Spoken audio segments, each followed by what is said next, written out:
I'm your friend, Dr. Charles Apoki. I went to preach in Durban in South Africa.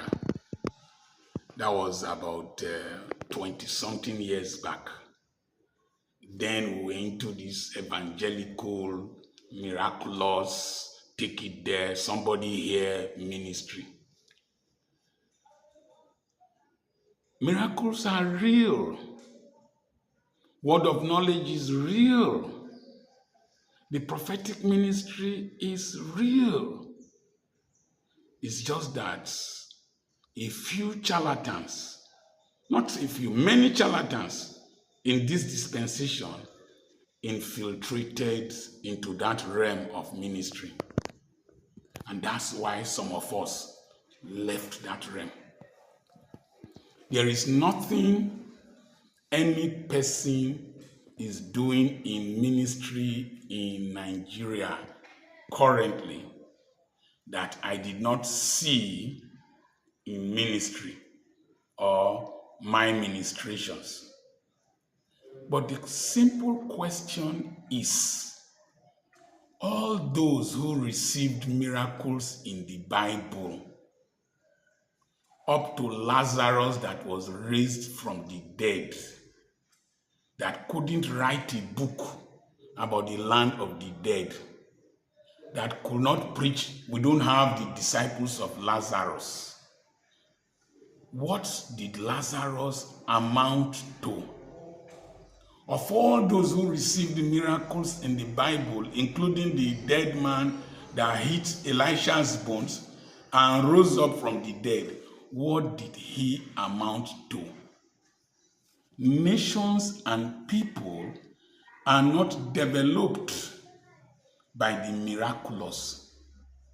So the church and any other religious organization that is pursuing the miraculous is diverting the attention of people from developmental responsibility. Electricity does not become regular through miracles. Water will not flow from the rock again. You sink boreholes and you do water projects. The Red Sea does not need to divide again.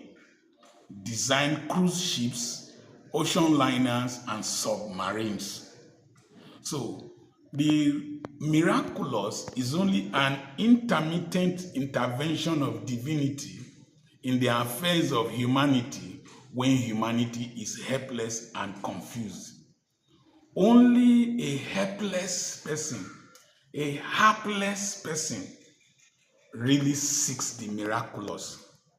But if your brain is intact, your mind is fertile, and you are physically sound, you should seek responsibility. Because the first duty that God gave to man was responsibility. Tend the garden, walk the land.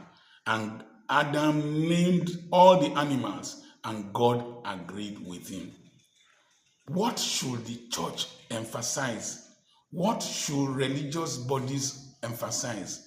The principles,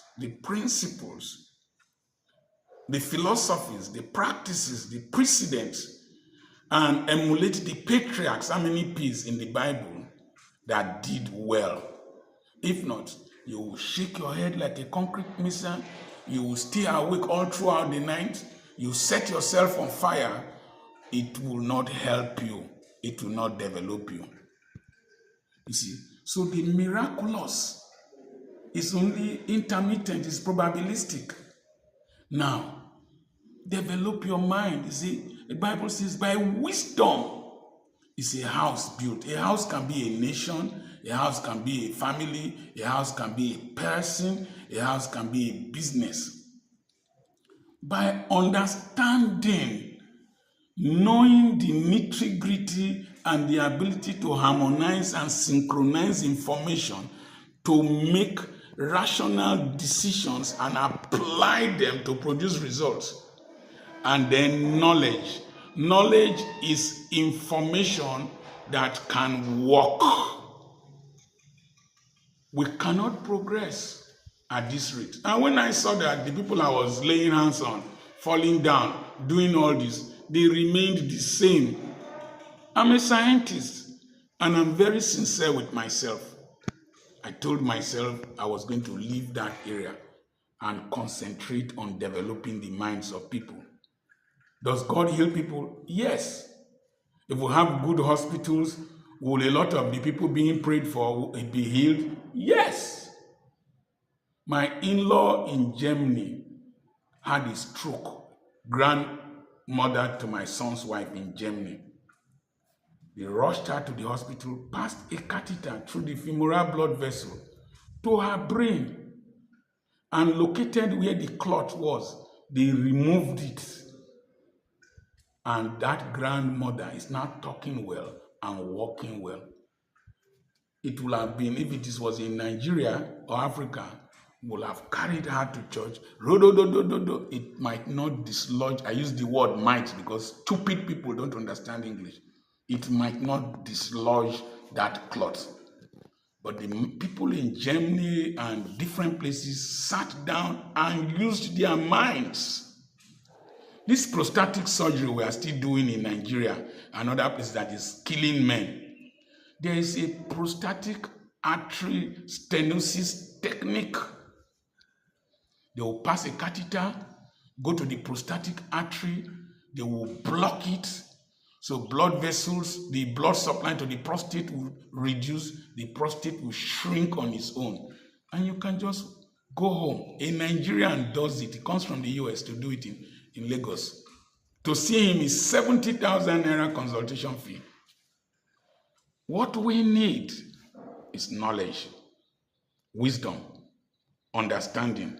Even God said, come, let us reason together. I'm not dependent on any member. Ministry, I went into another realm of ministry.